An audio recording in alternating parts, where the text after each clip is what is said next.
अस्सलाम वालेकुम वरहमतुल्लाहि वबरकातुहू। कैसे हैं आप सब? उम्मीद है खैरियत से होंगे। अल्लाह पाक से दुआ है कि अल्लाह आप सबको कुरान से जोड़े रखे और कुरान का नूर आपके दिलों को मुनव्वर कर दे और आपके चेहरों पर भी ज़ाहिर कर दे। आमीन सुम्मा आमीन। आज हम सूरह नाम की आयत नंबर 51 लेकर हाजिर हुए हैं। तो आए शुरू करते हैं। आऊज़ु बिल्लाहि मिनश शैतानिर रजीम। बिस्मिल्लाहिर रहमानिर रहीम। वअंज़िर बिहिल्लज़ीना यख़ाफ़ून अन युहशरू इला रब्बिहिम लैसा लहुम मिन दूनिही वलियुम वला शफ़ीउन लअल्लहुम यत्तक़ून। वर्ड टू वर्ड तर्जुमा देखते हैं। व अंजिर और डरा दें, बिही उससे, अल्लज़ीना वो लोग जो, यखाफूना खौफ रखते हैं, अन के, युशरू के वो जमा किए जाएंगे, इला तरफ, रब्बिहिम अपने रब, लैसा नहीं है, लहुम उनके लिए, मिन कोई, दूनिही उसके सिवा, वलीयुन कोई हिमायती, वला और न, शफ़ीउन सिफारिश करने वाला, लअल्लहुम ताकि वो, यत्तक़ून बचते रहें। बामुहावरा तर्जुमा है, और उसके साथ उन लोगों को डरा जो खौफ रखते हैं कि अपने रब की तरफ ले जाकर इकट्ठे किए जाएंगे। उनके लिए उसके सिवा ना कोई दोस्त होगा और ना कोई सिफारिश करने वाला, ताकि वो बच जाएं।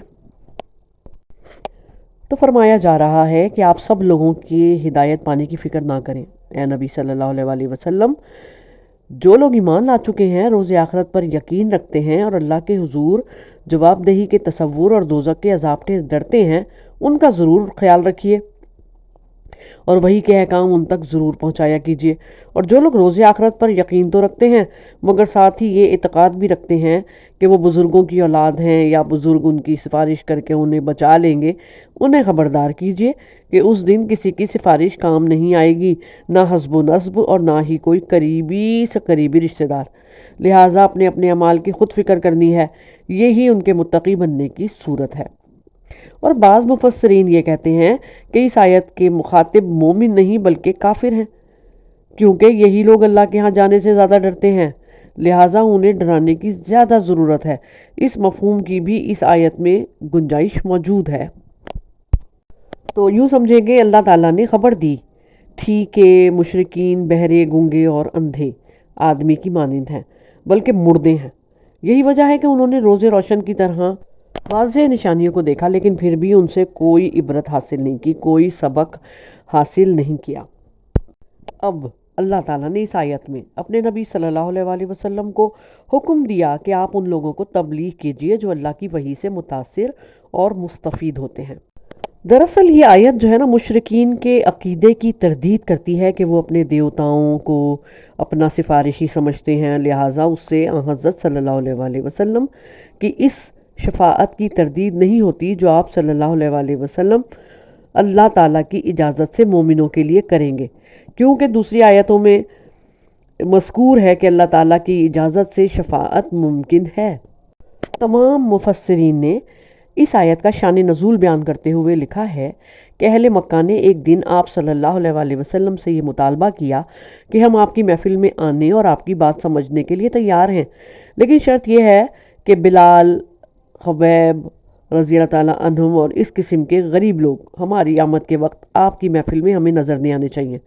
बाज़ रिवायात से साबित होता है कि आपने कुफार की हिदायत की तलब के जज्बे में आकर ऐसा करने का इंदिया दिया था, और कुछ लोगों का ये एतराज़ भी था कि आपकी महफ़िल में बैठने वाले बाज़ लोग ऐसे हैं जो इस्लाम कबूल करने से पहले बहुत बड़े बड़े जराइम में मुब्तला थे। आप सल्लल्लाहु अलैहि वसल्लम ने अपनी पाक फितरत की बिना पर इस चीज़ को महसूस किया, जिस बिना पर यह वजाहत नाजिल हुई कि ए नबी सल्लल्लाहु अलैहि वसल्लम, आपने अपना हिसाब देना है और ये अपने हिसाब किताब के बारे में जवाबदेह होंगे। माजी के हवाले से इन लोगों को छोड़ना जालिमों के साथ देने के बराबर है। अल्लाह ताला ने ان کے پرخلوص ایمان کی وجہ سے ان کے گناہوں کو معاف کر دیا ہے۔ حضرت عمر بن عاص رضی اللہ تعالیٰ عنہ بیان کرتے ہیں کہ میں نے نبی صلی اللہ علیہ وآلہ وسلم کی خدمت میں حاضر ہو کر عرض کی، اللہ کے رسول صلی اللہ علیہ وآلہ وسلم اپنا دایاں ہاتھ آگے کیجئے تاکہ میں آپ کی بیعت کروں۔ جب آپ نے اپنا دایاں ہاتھ آگے فرمایا تو میں نے اپنا ہاتھ پیچھے کر لیا۔ تب آپ پوچھتے ہیں، اے عمر کیا ہوا؟ میں نے عرض کیا کہ ایک شرط کے ساتھ بیعت کرتا ہوں۔ ارشاد ہوا، وہ کون سی شرط ہے؟ میں نے عرض کیا کہ میرے گناہ معاف ہو جائیں۔